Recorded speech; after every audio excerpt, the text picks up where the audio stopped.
मी प्रभूला वेदीजवळ उभे राहिलेले पाहिले. तो म्हणाला, खांबांच्या माथ्यांवर प्रहार कर, म्हणजे उंबरठे हलतील. त्यांचे तुकडे करून त्या सर्वांच्या डोक्यांवर पाड. त्यांच्यातले शेष उरतील ते मी तलवारीने वधीन. त्यातला कोणी पळून जाऊ पाहिल, पण त्याला पळून जाता येणार नाही.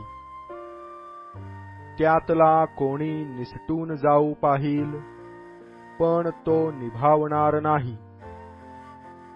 ते अधोलोक फोडून आत उतरले, तरी माझा हात त्यास तेथून ओढून काढील.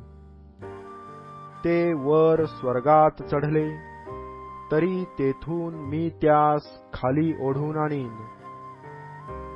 ते कर्मेलाच्या माथ्यावर लपून राहिले, तरी मी त्यांचा सुगावा लावीन व तेथून त्यास ओढून आणीन.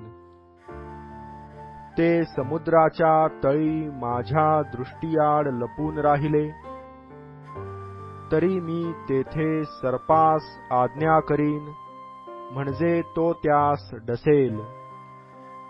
आणि ते शत्रूंपुढे पाडाव होऊन गेले असले, तरी तेथे मी तलवारीस आज्ञा करीन, म्हणजे ती त्यास वधील. मी त्यांच्याकडे दृष्टी लावीन, ती त्यांच्या वाईटासाठी असेल, बऱ्यासाठी नव्हे. कारण प्रभू सेनाधीश परमेश्वर याने भूमीला हात लावताच ती विरघळते आणि तिजवरील सर्व रहिवासी शोक करीतात. तिला नील नदीप्रमाणे पूर्णपणे पूर येईल. मिसर देशच्या नदीप्रमाणे ती पुन्हा ओसरेल. तो आकाशात आपल्या मंदिराचे मजले उभारितो. पृथ्वीवर त्याने आपला नभोमंडप स्थापिला आहे. तो समुद्राच्या पाण्यास बोलावून ते पृथ्वीच्या पाठीवर ओतितो. त्याचे नाम परमेश्वर आहे. इस्रायल वंशज हो, तुम्ही मला कुशाच्या वंशजांसारखे नाही काय, असे परमेश्वर म्हणतो. मी इस्रायल लोकास मिसर देशातून, पलिष्टी लोकास कफ्तोरातून आणि अरामी लोकास किरातून आणले नाही काय? पहा, प्रभू परमेश्वराचा डोळा या पापिष्ट राज्यावर आहे. मी ते पृथ्वीच्या पाठीवरून नष्ट करीन. याकोबाचे घराणे मात्र मी समूळ नष्ट करणार नाही, असे परमेश्वर म्हणतो. कारण पहा, धान्य चाळणीने चाळीतात आणि एक लहानसा दाणाही जमिनीवर पडत नाही, तसे मी आज्ञा करून इस्रायलाच्या घराण्यास सर्व राष्ट्रातून चाळून घेईन.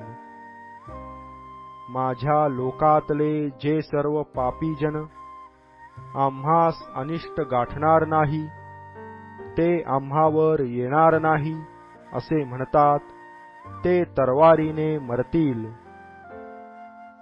दाविदाचा पडलेला डेरा त्या दिवशी मी उभारीन व त्याची भगदाडे बुजवीन. त्याचे जे कोसळले आहे ते मी उभारीन. तो पूर्वकाली होता तसा तो बनवीन.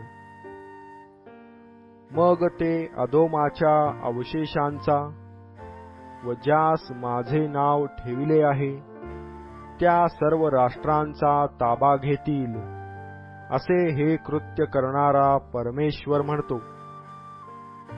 पहा, परमेश्वर म्हणतो, असे दिवस येत आहेत की नांगरणारा कापणी करणाऱ्याला गाठील व द्राक्षे तुडविणारा बी पेरणाऱ्यास गाठील.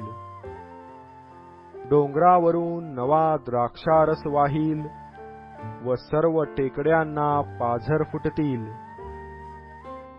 मी आपल्या इस्रायल लोकांचा बंदिवास पालटीन.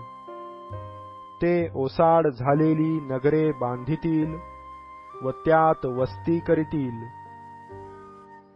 ते द्राक्षीचे मळे लावितील व त्यांचा द्राक्षारस पितील.